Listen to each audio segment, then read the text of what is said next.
তো ভোটার তালিকা থেকে যদি এনআইডি কে বিচ্ছিন্ন করা হয়, ইলেকশন কমিশন থেকে বিচ্ছিন্ন করা, আমরা মনে করি যে এটা এই গণতন্ত্রের জন্য এটা হুমকি হয়ে দাঁড়াবে এবং মানুষ জনগণ যে এখন যে সার্ভিসটা পাচ্ছে সেই সার্ভিসটা ঠিকমতো পাবে না। এবং এবং আমরা মনে করি এটা এই এই দেশের এই দেশের উন্নয়নকে এবং মানুষ যে সাধারণ যে সার্ভিস পাচ্ছে সেই সার্ভিসটা তাদের জন্য আরো দ্রুহ হয়ে যাবে এবং এই দেশের উন্নয়ন বাধাগ্রস্ত হবে বলে মনে করি যদি এনআইডি অন্যত্র নিয়ে যাওয়া হয়। এই ঈদে জামা জুতো অ্যাক্সেসরিজের ডিসকাউন্ট। আমাদের প্রাথমিকভাবে আমরা একটি স্মারকলিপি সেন্ট্রালি স্মারকলিপি দেওয়া হয়েছে ইলেকশন কমিশনের কাছে। ইলেকশন কমিশন সেটা সরকারের কাছেও একটা তারা দিয়েছেন।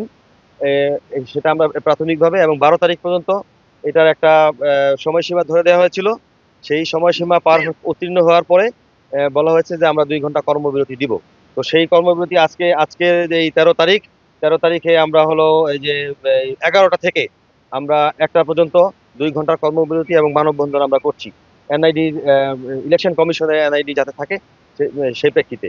আমাদের এই এই এই আজকে যে কর্মসূচি, এই কর্মসূচিতে আমরা আশা করছি সরকার এটা নিয়ে ভাববেন এবং যাতে ইলেকশন কমিশনের পক্ষে এনআইডি থাকে সেই নিয়ে তাদের সুদৃঢ় চিন্তা করবেন এবং তারা যাতে ইলেকশনের কমিশনের পক্ষে রেখেই আরো সুন্দরভাবে কিভাবে এই সার্ভিসটা দেওয়া যায় সেইভাবে সরকার চিন্তা করবেন আমরা মনে করছি।